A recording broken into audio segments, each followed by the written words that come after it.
Good morning. Today, my daughter Lucy is 4 weeks old. It's hard to believe how fast these last 4 weeks have flown by, but we've been having so much fun getting to create new memories and new rituals together. One of those new rituals that we've had is every night at bedtime. I always take time to read a bedtime story to her before I put her down to sleep. One of the books that we've been reading over the last 4 weeks is this book called Little Dreamers, Visionary Women Around the World. Now, whenever I got this book, I really didn't know what it was about, but it turns out it's probably written more for adults, but it's just illustrated like a children's book. But it's fascinating. It tells about all different women from throughout history who have done incredible things to contribute to society in all different fields and different points. It really has been fun to go back and read many of these stories about many women who I had actually never heard of.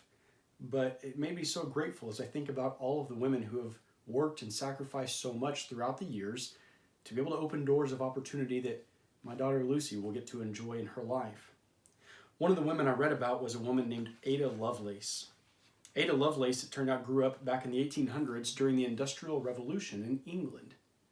Her father was a poet and her mother loved mathematics. And so Ada grew up with this unique combination of somebody who was creative and loved poetry and art, but somebody who also loved math and science and loved critical thinking. She was fascinated during this time of the Industrial Revolution with all of the new inventions that were coming out. She found out about a man named Charles Babbage. Charles Babbage had just come out with this new mechanical adding machine, what you and I might call the first calculator. It was a simple little machine that could add or subtract numbers, be able to do some simple calculations. But it was new technology at the time, and it was fascinating to Ada. She went and met with Charles, and she asked him if he would take her under his wing and begin to mentor her. But Charles wasn't really big on the idea of working with a woman, and he told her no. Ada didn't give up, however. She continued to work and learn more about what he was working on. He started a new project, something that he was calling the analytical machine.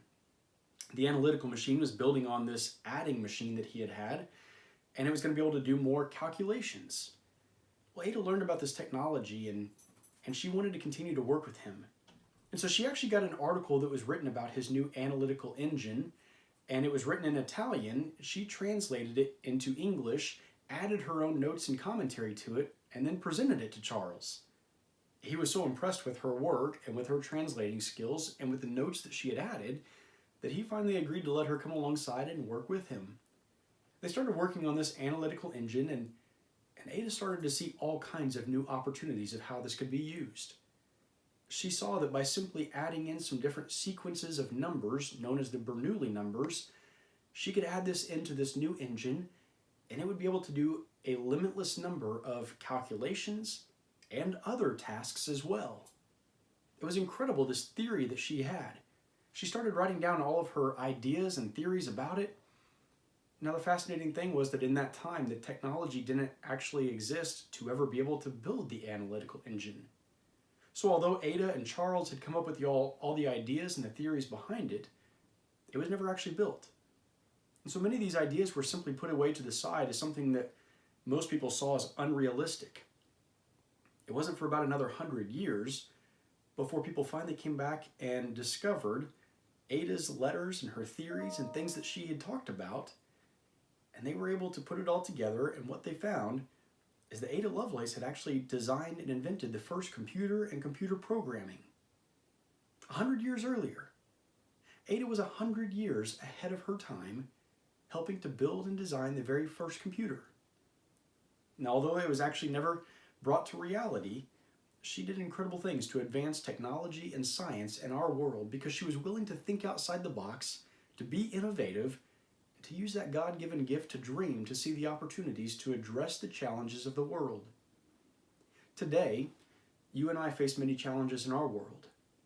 Even after this time of the COVID-19 pandemic is gone and behind us, we're still going to face challenges in our world, and new things will come up. But God has given us the gift of innovation. God has given us the ability to dream dreams, to see new possibilities and opportunities, to think critically and use science and technology.